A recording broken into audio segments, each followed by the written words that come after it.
E aí galera, vocês estão bem? Porque eu tô daí, sejam bem-vindos a mais um vídeo do canal Daniel Leite. E no vídeo de hoje trago pra vocês um vídeo onde eu vou mostrar o Ben 10 e os aliens da pré-história. Gostou do tema? Então já deixa aquele like, se inscreve e bora pro vídeo!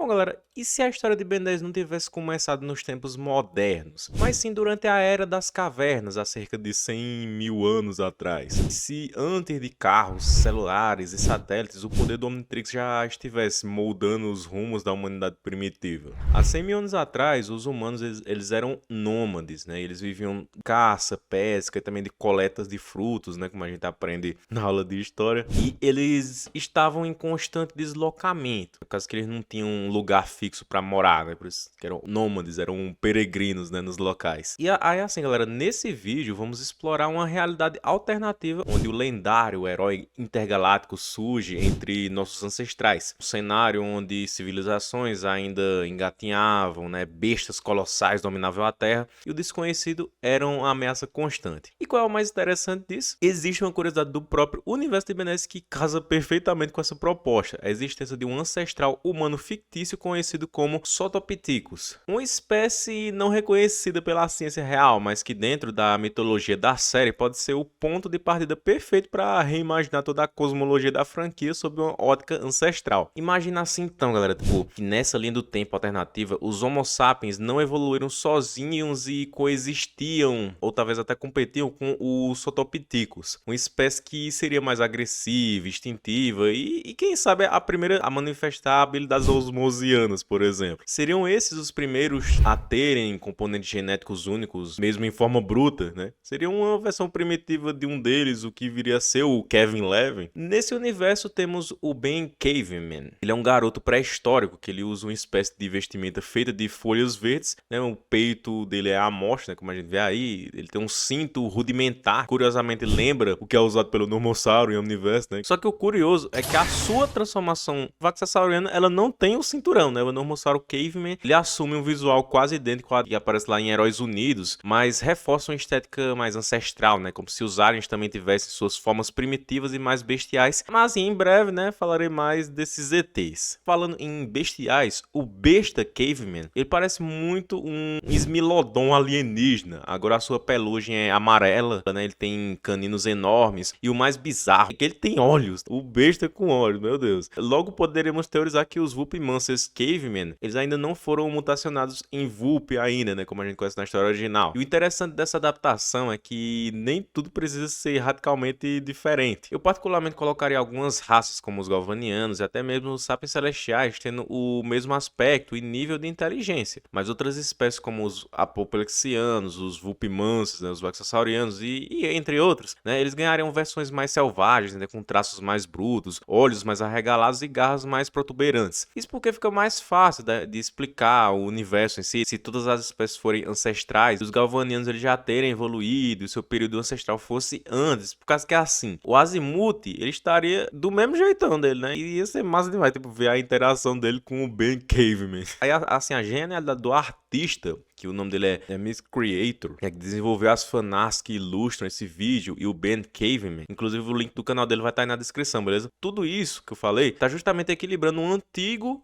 com o familiar, né? A proposta talvez não tenha nascido com a intenção de criar um universo super coeso, assim, difícil de fazer, que nem, por exemplo, o Shellotrix, que o Lukezinho fala lá no canal dele. Você não viu os vídeos dele sobre o Shellotrix, vou deixar o link na descrição. Mas no caso aqui, a proposta aqui do Ben Caveman nos oferece uma ideia criativa e fantástica para reimaginar toda a narrativa, desde o surgimento do Omnitrix até o papel de cada raça alienígena no desenvolvimento do cosmos. E se você tá gostando desse vídeo, galera, já comenta aí, deixa o que você acha de um Ben 10 num universo da pré-história. Como é que você acha que funcionaria os episódios do Ben 10 clássico, né? Se toda a série se passasse no tempo das cavernas, como é que seria, né? Deixa aí nos comentários. E se liga aí que agora você ficou curioso em relação aos vilões, já vou falar deles aqui, mas se você quer ver eu falando aqui do Doutor Animal no tempo das cavernas, deixa aquele like, aproveita e se inscreve no canal para a gente bater a meta de 300 mil inscritos inscritos até o final do ano, beleza, galera? Mas assim, os vilões, eles seriam adaptados também, né? Óbvio, eu faria o Ben Caveman não lutar com um doutor animal que mutaciona os bichos. Até porque isso é uma coisa que já acontece, né? A gente já tá acostumado com isso aí, a gente quer ver coisa diferente. Então, o Ben Caveman, ele lutaria com um doutor animal que é um encantador de animais e sabe os convencer. Esse doutor animal sabe fazer um mamute ficar do seu lado e partir pra cima do jovem Ben. Convenhamos, né, galera? Melhor isso do que um doutor vegetal, né? Não Ben 23.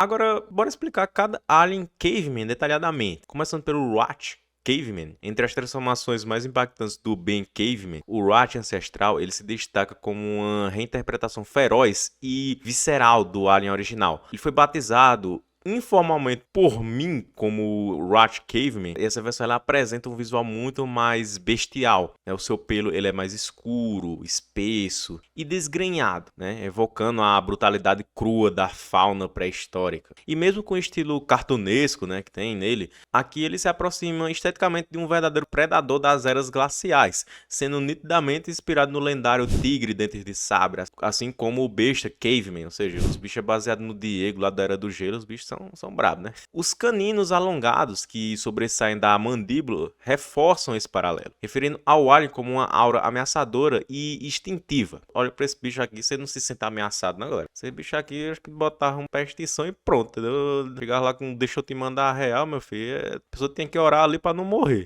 E assim, galera, essa versão do Rat não seria apenas um guerreiro impulsivo, seria uma verdadeira fera alfa, né? Guiada pela sobrevivência e territorialidade, né? Seria um bicho territorial aí, né? Territorialista. Que isso representa perfeitamente o espírito primitivo que rege essa era alternativa do Omnitrix. Total certeza que ele seria muito mais raivoso e voltando atrás com o que eu disse anteriormente, ele não mandaria a real pro adversário, não. Ele mandaria logo era pra baixa da égua. Brincadeiras à parte, galera, vamos aqui falar do besta Caveman, só que agora de uma maneira mais detalhada. Ele representa uma versão primitiva e selvagem dos 10 clássicos, embora que eu acho que o Ben Caveman começou com uns 10 aliens diferentes agora, e não me perguntem quais, né? Mas, enfim, eu acredito que foi diferente na linha do tempo dele. Mas nessa linha do tempo alternativa, aparentemente os Whoopie Monsters, eles não passaram pela mutação provocada pelos poluentes tóxicos do planeta Whoopie, como eu falei anteriormente. Livre das cicatrizes ambientais que deformaram os Whoopie Monsters originais, essa versão exibe uma pelagem amarela, vibrante, né? E olhos bem visíveis e traços que fazem parecer um predador majestoso e letal. E também tendo uma clara inspiração no Smilodon, né? O icônico tigre dentes de sabre, como eu falei antes.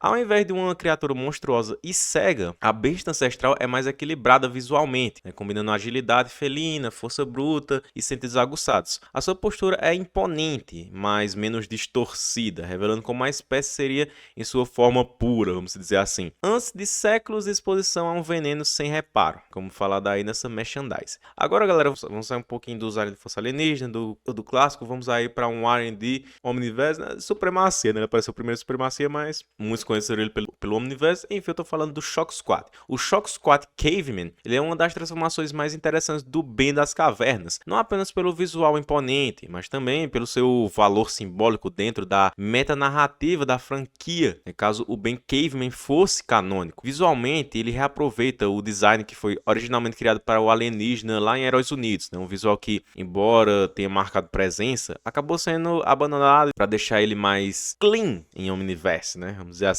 O Duncan Royal, co-criador de Ben 10, afirmou que esse redesign ocorreu para ele se adequar melhor ao visual de Omniverse, porque ele tem que fazer sentido ao lado dos outros alienígenas, né? Como se o visual de Heróis Unidos era mais puxado pro traço de Mutant Rex, que era mais realista, enquanto o Omniverse é um traço mais cartoon. Ele falou que eles procuraram uma variedade de tamanhos, formas e cores para que possamos ter uma boa variedade nos aliens. E é por isso que você verá mudanças de série para série. No entanto, ao invés de descartar esse design completamente, essa realidade alternativa o resgataria com uma proposta criativa. Esse é o Shock Squad ancestral, a forma primitiva da espécie, que 100 milênios mais tarde evoluiria até o visual canônico atual que conhecemos, que é o Shock Squad do Omniverse, né? Bem criativo, né, galera? O seu corpo ele mantém a estrutura robusta e mais detalhada apresentada em Omniverse, porém com os traços visuais do design anterior, criando uma fusão visual interessante de Yeti com pé grande. Bem interessante, né? Friagem Caveman, ele é tão ancestral e antigo que eu prefiro chamar de Calafrio Caveman. Quem não entendeu é porque Calafrio é o nome antigo do Friagem, pelo amor de Deus. Quem não entendeu vai assistir Força Alienígena tudo de novo. O Calafrio Caveman. Vou parar de tentar imitar o Friagem. O Calafrio Caveman, ele carrega um design que combina elementos conhecidos da espécie necrofrigiana com traços que o dão uma estética mais primal, compatível com a proposta de um universo ambientado na pré-história, né? Visualmente, ele mantém a coloração azulada, embora seja mais claro, mas tudo bem. E as asas dele são grandes, né? Mas com traços mais duros, segmentados e menos atuais, né? Como se a sua biologia fosse mais crua e menos evoluída. Ele é mais pálido, ele parece mais um inseto do que um fantasma. As antenas são mais proeminentes e ele em si lembra uma mariposa pré-histórica do que a estética etérea da versão tradicional. Isso sugere que nesse estágio ancestral, os necrofregianos ainda estavam em transição entre formas mais brutais e o design que conhecemos nos flashbacks do Ben 15 anos em Benes Omniverse, né? A versão Caveman do Calafrio parece também menos espectral e mais corpórea. Talvez não possua a capacidade da intangibilidade ainda, a habilidade que poderia ter surgido com o avanço evolutivo da espécie. Ainda assim, a sua habilidade de congelamento estaria presente, né? E poderíamos dizer que era mais poderosa, o que faz sentido ao considerar que os necrofregianos ancestrais podem ter habitado mais regiões extremamente frias em vários pontos do universo. Enormossauro e Astrodactyl Caveman. Esses aqui são o que mais faz sentido porque eles são literalmente dinossauros, né? Eles são dois colossos ancestrais que, graças a Deus, me farão desfazer um engano que durou anos. Bem, ao explorar as formas ancestrais do Omnitrix, a versão Caveman do Enormossauro e do Astrodactyl surge com um visual primitivo e brutal, assim como todos os outros. Mas esses dois, mesmo não parecendo, eles carregam significados profundos, tanto visuais quanto narrativos. Os dois alienígenas, eles emanam de forma poderosa a estética de criaturas do período pré-histórico. Afinal, né, como eu falei, né, eles são um dinossauro ET, né? A gente poderia dizer que é por causa das placas que ele cria quando ele cresce, né? Poderia ser o que? Um estegossauro, dinossauro com essas características que lembram esse dinossauro, né? Um estegossauro ali. E o outro é um alien que claramente é um pterossauro ET. Mas eu quis falar dos dois de uma vez só, porque eles me lembraram de falar uma importante reviravolta no conceito, na história da franquia Ben 10. Mas antes, bora falar mais um pouquinho dos designs dessas duas feras, né? Depois eu vou falar aí a grande revelação bombástica pra vocês, e querem ver, assista o vídeo até o final, não perde nenhum detalhe que esse vídeo tá muito bom, galera. Novamente aí, deixa o like, comenta aí quais desses aliens que eu falei até agora que você mais gostou, que você achou mais maneiro, da hora, que vocês gostam de tipo Shocks 4, Rush, Besta. Deixa um comentário aí que eu quero saber. Eu vou marcar coraçãozinho em todo mundo que falar o nome do alien que vocês acharam mais legal. Mas o Enormossauro Caveman, por exemplo, ele remete fortemente ao design de Heróis Unidos, com destaque mais pro peito curvado e protuberante, característica marcante que reforça a sua natureza colossal e reptiliana, que é presente no visual de Heróis Unidos. O seu corpo apresenta menos segmentações certinhas, né, e mais texturas estegossáuricas, né, como se ainda estivesse em fase de adaptação à sua própria evolução. Já o Astrodactyl Caveman, ele traz uma semelhança visual impressionante com os pterossauros mutantes criados pelo Dr. Animal no episódio Ovos Grátis de Ben 10 Supremacia Alienígena. As suas asas parecem membranosas, né, e desprovidas de qualquer jetpack. A sua aparência geral remete a um predador aéreo antigo, mais bruto, sem biotecnologia e menos aerodinâmico. Eu achei até mais interessante, né, essa característica do que até o próprio Astrodactyl original. Isso tudo é interessante porque ele ser biológico demais assim lembra a ideia do Kuro, que é o criador da fanfic Ben 10 Five Years Later. O Astrodactyl em Years Later, ele perdeu esse conceito assim mais cósmico e estelar, e agora ele tem um fluido gastrointestinal para usar de combustível. Ele inflama esse fluido, né, no seu estômago, e aí depois ele expele pela parte inferior das costas. Mas bem, o que realmente diferencia essa dupla dinâmica é uma descoberta surpreendente e muito recente sobre suas origens. Corrige um equívoco que perdurou por muitos anos entre os fãs. Mas assim, galera, durante muito tempo, a gente acreditava, né, que o Enormossauro e o Astrodactyl, eles vinham do mesmo planeta, Terra Dino. Só que assim, essa informação foi divulgada pelo Derek J. White, diretor de Ben 10 Omniverse e membro ativo nas reuniões de história da série. No entanto, essa afirmação foi desmentida pela roteirista Charlotte Fullerton. Para quem não sabe, a Charlotte Fullerton, ela que escreveu episódios para Força Alienígena, Supremacia Alienígena e Omniverse, além de ter sido esposa do Dwayne McDuffie, uma das mentes mais brilhantes por trás do legado de Ben 10. Aí, segundo a Charlotte, o Astrodactyl, ele não é de Terra Dino e, portanto, não compartilha o planeta natal com o Enormossauro. Ela também esclareceu esclareceu que foi ela quem nomeou a espécie do Astrodiactylo, né, junto com o escritor Kevin Rubio, mas que infelizmente não se lembra mais do nome atribuído. Logo, também não podemos chamar essa espécie de Turbosaurianos, que foi o nome que o Derek colocou. Mas, hein, galera, essa revelação ela muda completamente a compreensão que a gente tinha sobre a relação entre essas duas formas alienígenas. Embora ambos sejam inspirados visualmente em animais pré-históricos, né, o Enormossauro remete mais a um dinossauro terrestre, o Astrodiactylo a um pterossauro voador, eles não fazem parte da mesma linhagem biológica, obviamente, né, e tampouco compartilham o mesmo mundo natal. E se eu forçar a barra aqui, né, para adaptar isso no contexto de Caveman, eu diria que esse distanciamento pode refletir na forma como seus designs foram concebidos. Enquanto o Enormossauro ancestral ele parece um tanque ambulante de espinhos duros e músculos, o Astrodiactylo Caveman ele se destaca por sua leveza, né, como uma aberração voadora que domina os céus do passado. E essa separação entre os dois não só corrige um erro histórico dentro da mitologia da série, mas também valoriza a individualidade de cada espécie, evitando uma simplificação exagerada que reduziu seus conceitos a variações do mesmo tema. São espécies distintas, com funções distintas no ecossistema universal, e agora com histórias muito mais autênticas e separadas dentro do multiverso de Ben 10, beleza, galera? O que é que vocês acham disso, né? Vocês aceitam de boa ou vocês ficaram surpresos, tão surpresos como eu tinha ficado quando descobri isso, né? Comenta aí o que é que você acha dessa informação. Falando aqui do Trankman Caveman, aí você fala, oxe, Trankman, que alien é esse? Bom, entre as transformações mais inusitadas da versão pré-histórica do Omnitrix, o Trankman Caveman ele se destaca não apenas por seu visual imponente, mas também por sua origem peculiar no universo expandido de Ben 10. Esse alienígena é baseado no vilão Trombipulô, né, e ele surge como uma transformação exclusiva do Ben 23, criada por Derek T. White após o fim da série. No entanto, no universo Caveman, o Trankman ele ganha uma nova leitura estética e simbólica. Inclusive, Trankman significa homem-tromba, né, nome dado pelo Ben 23, né, aquele nome simplista e bestinha assim demais, né, o nome que o Ben 23 fala que ô cabinha do nome ruim. Ele dá um nome tão ruim, galera, que fica até estranho de falar, né? Trankman, Caveman. Os dois terminam com man, ainda fica um negócio estranho. Oh, meu Deus, BFT3, por que é que tu fez isso comigo? Mas enfim, em vez dele ser um elefante humanoide como a sua contraparte moderna, ele se apresenta como um mamute, uma criatura pré-histórica emblemática que reforça a ambientação ancestral dessa linha do tempo. A troca do elefante moderno pelo mamute é mais do que uma simples decisão visual. Ela reconfigura o simbolismo da espécie, conectando ela diretamente com o período glacial e com as megafaunas que coexistiram com os primeiros humanos. Inclusive seria muito massa, né, ver o Trombipulô ancestral ali no X1 com o Ben Caveman usando essa transformação, vai ser massa demais. O pelo espesso, a estrutura corporal mais rústica e os marfins gigantes dão ao Trankman Caveman uma presença quase mitológica, né? A sua existência aqui me faz questionar se havia amendoim há 100 mil anos atrás, para ele poder explorar os seus poderes totalmente, né? E poder ficar gigantão. Pelo que eu vi em estudos paleobotânicos genéticos, o gênero Arachis, né, a qual o amendoim pertence, surgiu no Terciário Médio, há dezenas de milhões de anos atrás, originando várias espécies silvestres de amendoim que ainda existem até hoje. Os primeiros vestígios arqueológicos de consumo de amendoim cultivado datam de 3.900 a 3.750 anos atrás no Peru.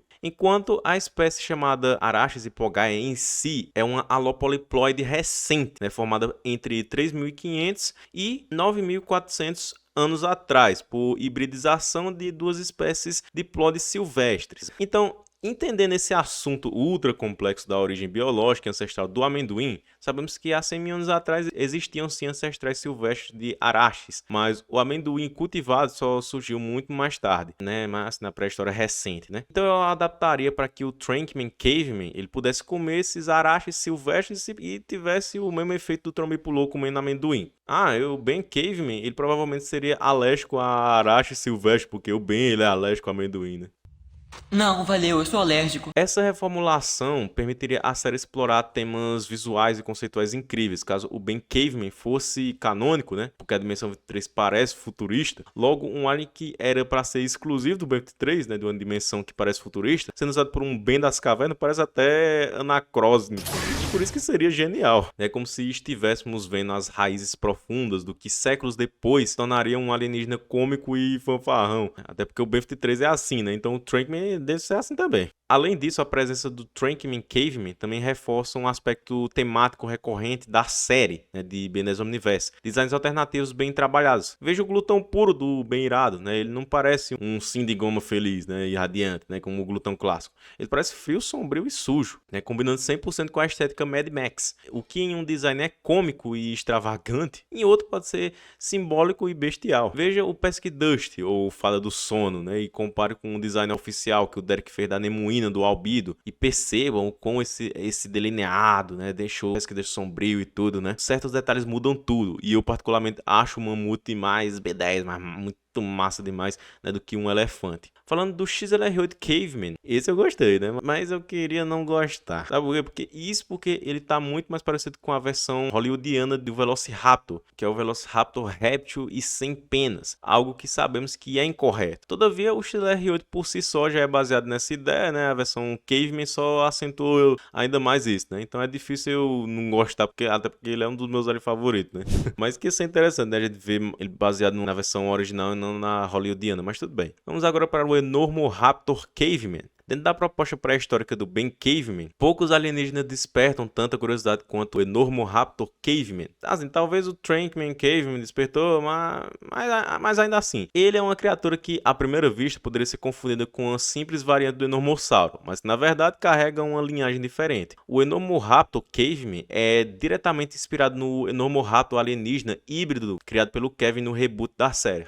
Agora você sabe de onde é que vem esse alien. Eu tenho certeza que muitos aqui não sabem nem quem era Enormoraptor, né? Porque muitos não gostam nem do reboot, mas o Kevin, ele usa esse alienígena no reboot, né? Quando ele utiliza o seu Antitrix para combinar DNA de espécies distintas. No caso do Enormoraptor, o híbrido era uma fusão de Vaxxasauriano com outra criatura desconhecida, né? E é justamente aqui que o Enormoraptor Caveman entra. Ele aparentemente representa essa outra espécie misteriosa, mas de forma pura, não híbrida. Em vez de uma fusão antinatural gerada pelo Antitrix, esse alien surge como um membro legítimo e autêntico da sua própria espécie. Essa sacada do Creator é sutil, mas extremamente inteligente. Ele transpõe uma ideia do reboot e a converte em algo totalmente coeso com a continuidade principal, recriando um alien com base ancestral e plausível dentro do multiverso clássico. Visualmente, o Enormoraptor Caveman ele também é uma clara homenagem ao Velociraptor da cultura hollywoodiana, né, sem penas, com porte avantajado e feições monstruosas, né, evocando muito mais os predadores de Jurassic Park do que os dinossauros paleontológicos corretos. Embora essa abordagem vá contra a ciência moderna, ela funciona dentro da proposta ficcional do universo ancestral. O foco não é uma exatidão científica, mas sim a história mitológica de um mundo primitivo e selvagem, onde cada alienígena parece ter saído das gravuras nas cavernas. Além disso, o Enormoraptor Caveman ele carrega uma aura de